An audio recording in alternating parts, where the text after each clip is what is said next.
let's start off with the survey. And first we'll start off with sort of a brief overview. 2013 was clearly a challenging year for law firms. A lot of people thought 2012 was a little bit of an anomaly because the fourth quarter finished so strong for a lot of firms.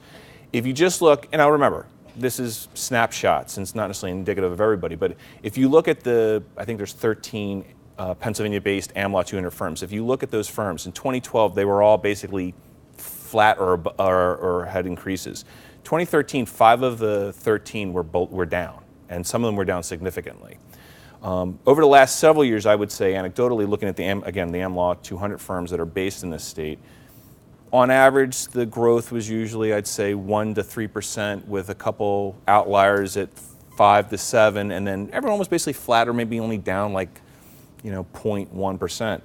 That wasn't the case this year. There were really winners and losers, at least among the Am Law 200. And based on what we're seeing, that's sort of indicative of what's going on. I think I said last year, we're hearing all these national trends about greater stratification among law firms in America, that the Am Law 50 are outperforming the rest of the Am Law 100 and greatly outperforming the Am Law 200 and smaller firms and niche firms. And up to this point, I've said the data doesn't, and the feedback I've gotten, it's not happening here in Pennsylvania. I would say based on the things I've seen, I've read, I've heard, and based on last year's financial performance of the firms, that is starting to happen here. We're starting to see that sort of separation. And there are all kinds of implications regards to that. So that is sort of an overarching theme, I think, throughout. It's reflected, I think, in the survey. It's reflected in a lot of the bank surveys. And that's the other thing. So there's been a number of banking surveys that have been out lately. Wells Fargo, I think, is coming out with theirs. Citi came out with theirs not too long ago. There's the Thomson Reuters Peer Monitor Index. And there's also one that Eric Press wrote about, the former editor-in-chief of the American Lawyer. It's the Time Metrics.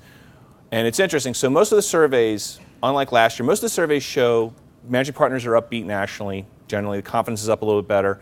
Most of them are reporting that revenue's up, profits are up, their workload's up. What else in terms of stuff? Profits up. But there are some, and then even the work's up, and even things like litigation, which have been lagging, even there's some indications that's increasing. Having said all that, the Time Metrics one that Eric wrote about is not based on a survey of managing partners. It's based on the billing, the actual billing of a number of large corporations that purchase a lot of legal services. And the statistics there were almost a flip. In general, that things weren't up from 2013, that actually demand was down, revenue was down for a lot of firms.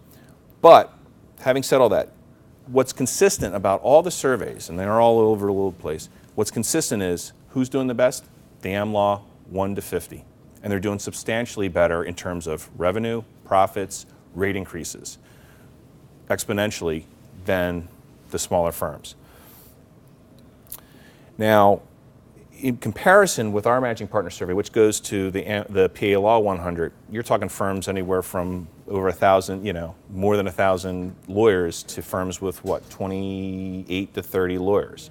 So there's a great variety in that, and that's going to, keep that in mind. That's one thing, got to keep in mind when you're going through the survey results.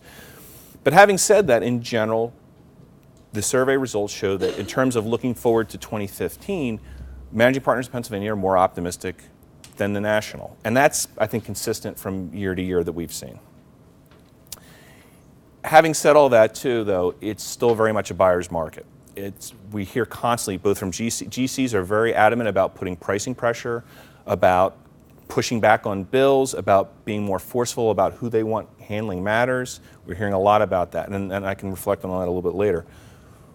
In talking to managing partners of both large firms and mid-sized and smaller regional firms, I've been asking them, are you optimistic? Yeah, I'm optimistic. What do you think's going to happen? Well, I think, we'll be about flat, maybe up a little bit. And that's, I think, reflective of what a lot of people call the new normal. And that's why, like last year, I said, I said last year I thought most firms, the best they could hope for was about, realistically was about 3 to 4%. Some people would do better than that. I revised that based on all the banking surveys I've done and I've seen and read and all the talks I've had with people and talking to consultants and talking to managing partners. I think it's more likely to be 0 to 5%. And so that's something to think about, just in terms of guideposts for your own firm, in terms of how 2014 finishes out and what the prospects are for 2015. So people are optimistic, but they're optimistic in a different way than they were pre-recession, and I think it's pretty interesting. Another thing that's still very much true, though, is that there's still the push for increased profits, and a lot of firms, how are they making their money? They're making their money by cutting costs. They're still doing it, and I think it's anything from technology to space to staffing and to lawyers.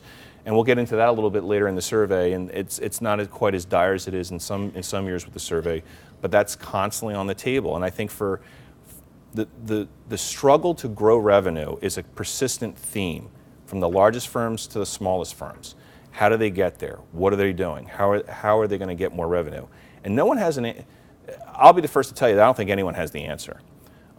If size alone mattered, the numbers would be a little bit more indicative. You could say, hey, look at the AmLaw 1 to 50, but it doesn't quite all shake out like that. And even among the AmLaw 1, the top 50 largest firms, there's some great disparity between firms of equal size. So it's a real push, for where you're going to get the revenue from, how are you going to get it. And I can tell you from talking to GCs, it's interesting. Most of them, and Gina, correct me if I'm wrong based on some of the stuff you've heard, they tell me consistently, it's not about the firm, it's about the lawyer. And the consistent theme in talking to GCs, and I'll just throw this out to you guys, they talk about having a closer relationship with whoever their key partner is that they work with.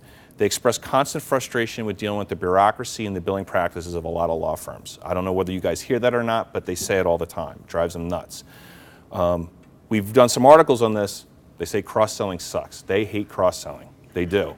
And that's how blunt they said it. When I was in a meeting, I'm like, what do you guys don't like about law firms? Cross-selling sucks.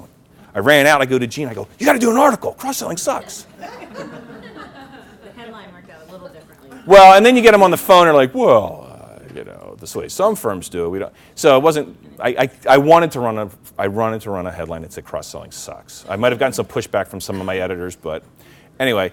But that's some of the feedback we're hearing, in regard to it. But in terms of growing revenue, really it's about the lawyers. A lot of them, I think they're loyal to the lawyer.